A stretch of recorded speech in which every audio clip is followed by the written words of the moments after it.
साठी नव्हतं उतरलो मैदानात। शेवटी जिंकून पण दाखवणार। जो वादा करते हैं करके निभाते हैं हम।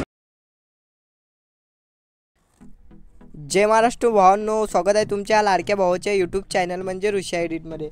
व्हिडिओचा डेमो तुम्ही बघितला असेल की व्हिडिओ आपला एकदम खतरनाक आणि विषयावर झालेला आहे। असा व्हिडिओ बनवण्यासाठी काही नाही, जे काय आपलं अलाइट मशीन आहे त्याचीच गरज लागेल।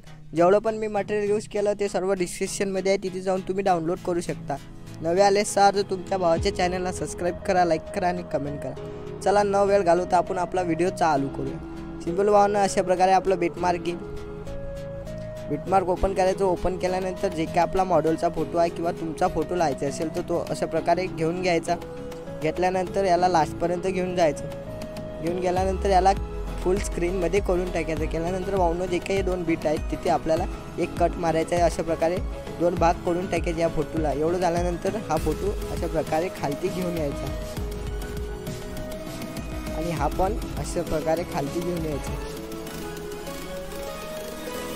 तर भावनो एवढं झाल्यानंतर बॅक यायचं।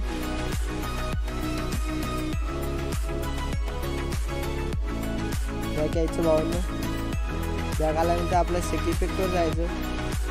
शेक इफेक्टवर गेल्यानंतर हा जो काही ब्लॅकवाला इफेक्ट आहे पहिलावाला त्याला अशा प्रकारे कॉपी करायचं। कॉपी केल्यानंतर अजून बॅक यायचं।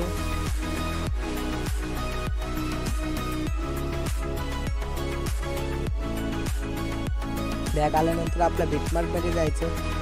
बिटमार्कमध्ये गेल्यानंतर जो काही हा पहिला फोटो आहे त्याला पहिला इफेक्ट पेस्ट करून द्यायचा, तर आपला ब्लॅकवाला इफेक्ट लागून जाईल पहिल्या फोटोला। एवढं झाल्यानंतर समोर यायचं। समोर आल्यानंतर बॅक यायचं।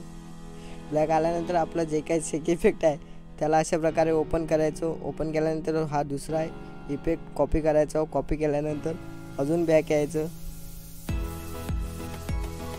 बॅक आल्यानंतर अजून आपल्या बिटमार्कमध्ये जायचं।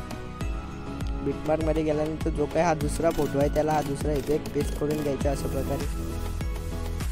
एवढं झाल्यानंतर या दुसऱ्या बिटमार्कवर यायचं। आल्यानंतर जो काही आपण ते इमेज दिली तो पण अशा प्रकारे लावून घ्यायचं। त्याला लास्टपर्यंत घेऊन जायचं। एवढं झाल्यानंतर भावांनो समोर यायचं। समोर आल्यानंतर जे काही आपलं बॉर्डर आहे ते पण लावून घ्यायचं अशा प्रकारे। अजून समोर यायचं। समोर आल्यानंतर आपल्या एक्सपोर्ट बटनवर क्लिक करून HD मध्ये एक्सपोर्ट करून टाकायचं। तर भावनो आपला व्हिडिओ एकदम कंप्लीट झालेला आहे। व्हिडिओ कसा वाटला कमेंटमध्ये नक्की सांगा। भेटूया नवीन एक इंटरेस्टिंग व्हिडिओमध्ये।